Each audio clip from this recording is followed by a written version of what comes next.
সকাল সকাল ইন্ডাস্ট্রিতে যেন একটা চাপা উত্তেজনা ছড়িয়ে দিলেন আরেফিন শুভ। লাভ ইমো সহ একটি প্রেমময় ছবি প্রকাশ করলেন নিজের দেওয়ালে। ক্যাপশন পড়ে তো আরও মাথা নষ্ট, বলে কিনা তোরে এত ভালোবাসি আর বলবো কতবার। ছবিতে শুভকে স্পষ্ট দেখা গেলেও যার গলা ধরে নাকে নাক মিলিয়ে মাথা ঝুঁকে চোখ বুজেছিলেন তার বদনখানি অনেকটাই অস্পষ্ট। তাতে রহস্য পরিণত হয় চাপা উত্তেজনায়। তবে কি সত্যি সত্যি প্রেমে ডুব দিলেন শুভ? তাছাড়া একা একা আর কত থাকা যায়? একটু লক্ষ্য করার পর ফেসবুকে অবস্থানরত শুভ গবেষকরা অবশ্য বের করে ফেলেছেন ছবিতে শুভ যাকে আঁকড়ে আছেন তিনি তারই সহকর্মী জান্নাতুল ফেরদৌস ঐশী, যাদের রসায়ন পর্দায় মিলেছে আগেই। শুধু তাই নয়, দুজনকে ঘিরে এরই মাঝে ভালোই জল্পনা উঠেছিল তারা নাকি চুটিয়ে প্রেম করছেন।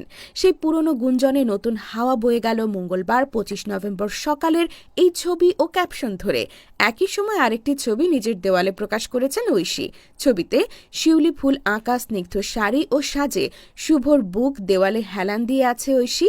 ক্যাপশনে এবার আলাদা, ঐশী যেন শুভর কথারই জবাব দিলেন, যদি হারাস একটিবার মরে যাব শতবার।